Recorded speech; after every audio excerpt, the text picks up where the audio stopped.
Project Configuration, developing a network device naming convention. By the time you're done here, you will be able to design and configure a naming convention for your switch network. When I first got into networking, learning how to change the name of the devices is one of the first things that you learn. And it's simple. It's a single command, and you move on from there. And it wasn't until years later that I discovered, you know what? Knowing how to set a name is the easy part. Knowing what to set it to is one that takes a little bit of thought. And I have to start off with the question, what's in a name? And the answer is nothing and yet everything at the same time. Meaning there's no functional difference whether you name a device intelligently or no name at all of what it does. It's still going to run the same speed. It's still going to have the same features. But yet it's everything because it helps you identify that device uniquely in the whole network. So what you name that device can either make your life a lot easier or a lot more confusing. This name right here is a screen cap that I actually pulled from the Cisco SG300 that we were configuring earlier in the series. And I like this because it names itself out of the box switch followed by the last 6 digits of the MAC address, which is on a sticker on the back of the switch. So if we happen to log in, I could go, oh, it's DC86D0, and I could walk around looking at different, oh, that's the one. That's the one that is, right? So there's no replacing good documentation, no matter what naming convention you use. However, a good naming convention can really help. Now, in the same token, there is no golden rule of naming. There's no best practice that you'll find out on the internet of here's what you should name all your devices, but there are some naming conventions that are better than others. These first 2 names down here are themes, meaning the network administrator either likes Sesame Street or The Matrix, and so they started naming their network devices after characters. And that naming convention works, but relies on good documentation, right? Because if you log in and you haven't been into this network for a year and see that you've logged into the Neo switch, that means nothing to you, unless you have a network diagram sitting next to you saying Neo is the core switch of the network. Elmo happens to be his backup. This one feels more technical, however, it's exactly the same thing. Some people will go and just start numbering the switches, switch 1, switch 2, switch 3, which leaves you in the same place. When you log in, you know that you're on switch 3, but you have no idea where that fits into the grand scheme of things. You'd have to have that good documentation sitting right beside you. Right here is where we start stepping into something a little better. This switch is named TX-2. TX represents the location. So just by looking at that, I go, oh, okay, that is a switch in Texas. And likely it's the second switch in that location. Now, it's not much better because that launches me right back here going, okay, well, what does that mean? I need a network diagram of that Texas location, but at least I know I'm in Texas. Now, I know you might be thinking, good grief, Jeremy, don't you know you're in Texas if you're managing a switch in Texas? Not necessarily. I'll tell you what, networking is a borderless technology. So as you start getting into more and more consulting, you'll be in international organizations managing devices that you have no idea where they are. And since everything is so well connected, it's easy to jump from Texas to Japan to Australia. So over here, I'm just going to label these guys good, meaning they're all of the same genre. They uniquely identify the switch, so they're one step up from having no name at all. But to have any idea what they mean, you have to have documentation wrapped around them. These are better. Just like the list on the left, this list is all of the same genre. It's really just the size of the company that dictates which one of these you'd go with, along with what your preference is. I would say this first one is probably almost perfect for the organization that we're working with. This says the name of the organization, or at least the abbreviation of it. RT is the name of the company. Then we have what office it's in. That would be Suite 1 or Suite 4.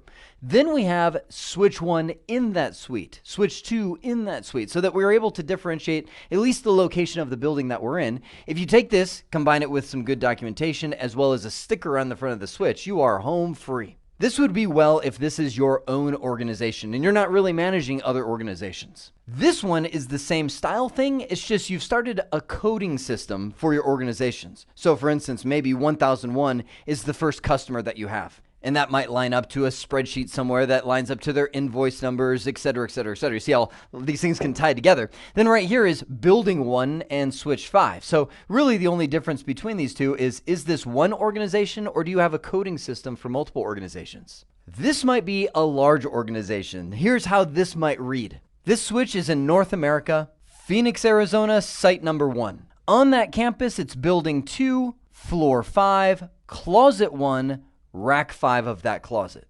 Now that's intense, right? So this would be maybe a college campus that is located in Phoenix, Arizona with all kinds of buildings. And when I walk into that building, which happens to be building number 2, I go up to the 5th floor, and on that floor I walk into a network room, and on that it has the title Closet 1, and inside of there is many different racks of equipment. And I should be able to walk over to rack number 5 and find this device. Now, some of you might be like, oh man, that's way overkill. Who would have something like that? I'm telling you, if you're managing a network that large and you're used to seeing names like that, it's pretty handy.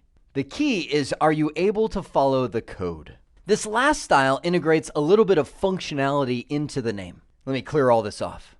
At this point in the series, you've seen a little switch design, and you've seen that I've been labeling some things as a core switch. And that just represents the switch that everything connects to. Those things that connect to it are known as access switches. So as your business grows, you'll have a small core, maybe that's just a couple devices, and a whole bunch of access switches scattered throughout the network. Thus, you're starting to see the name. This could be that customer number that you're using before, access switch number 5, or core switch number 1. So let's set up a naming convention for our office suites. By this time, this diagram is begging me to give it some official documentation, but like that little shrimp on Finding Nemo, I must resist. We're going to talk all about documentation later on.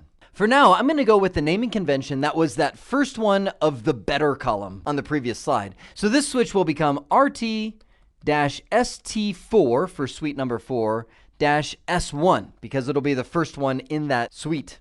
Now you might be going, what about its old name? It's gone. I just put those on there to talk about them. That wasn't the official naming convention. This guy down here will become RT-ST4-S2 because it's the second switch in that suite. And these guys follow suit. RT-ST1 because it's suite number 1, S2 on the bottom, and RT-ST1-S1 on the top. So let's come back to our network and do it. Get these guys typed up. Print. Cut. And cut these all up.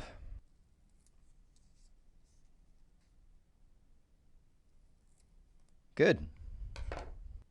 All right, now let's get them stuck on the switch. Now, depending on the kind of switch that you have, you may not have the kind of flexibility that I have right now to put a big old label right there at the middle of the switch, because you might have a 48 or 52 port switch. You just got to get creative with your label and maybe slice it really thin and put it down here, shrink that font size. The key is to have it somewhere visible on the front of the device. I didn't think I planned on running into a switch that's too large this soon. Both of these are 52 port switches. Hang on. So I printed these guys much smaller so that I could trim off all the excess. There we go, that should fit. I'm going to squeeze it in right on the bottom left right here. There we go. And then get this guy up here. And we're done. Not too bad if I do say so myself, although switch 1's label is slightly crooked and that's going to bother me for the rest of my life when I see it. I would say we've safely reached a functional conclusion. Now we've got the physical labeling done, but we still need to do the configuration that sets the host name on the device. To do that, we're going to bring in PuTTY, which is an amazing free Windows application, telnet into each one of these devices, and set the host name. This is where it gets pretty fun. Put in that first IP address, 10.225.1.240. I'm actually going to save that session under the name that I plan on assigning it, RTST1-S1. And I'll click Save right here, so it's forevermore stored in my history. And click on Open.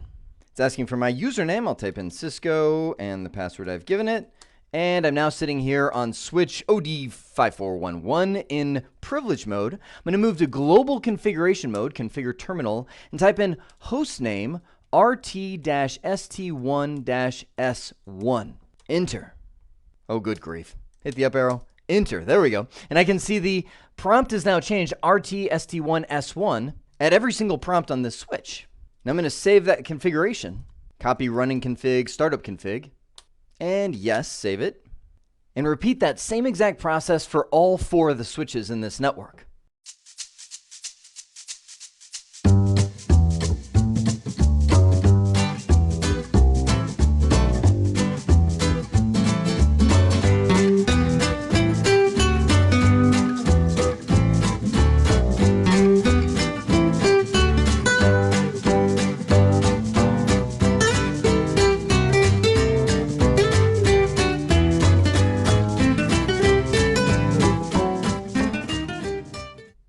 there you have it. All the switch names are now set to the standard that we created. Now, because I did that in hyperspeed, I wanted to just show you that I'm going to new session every single time, going to the previous one that I put in there, hitting load so I get the previous IP address, just changing the IP address to whatever is going to be next, obviously. Type in the valid IP address, then type in the new name of the one that I'm saving, save it, connect to it, change the name, save the config, and done.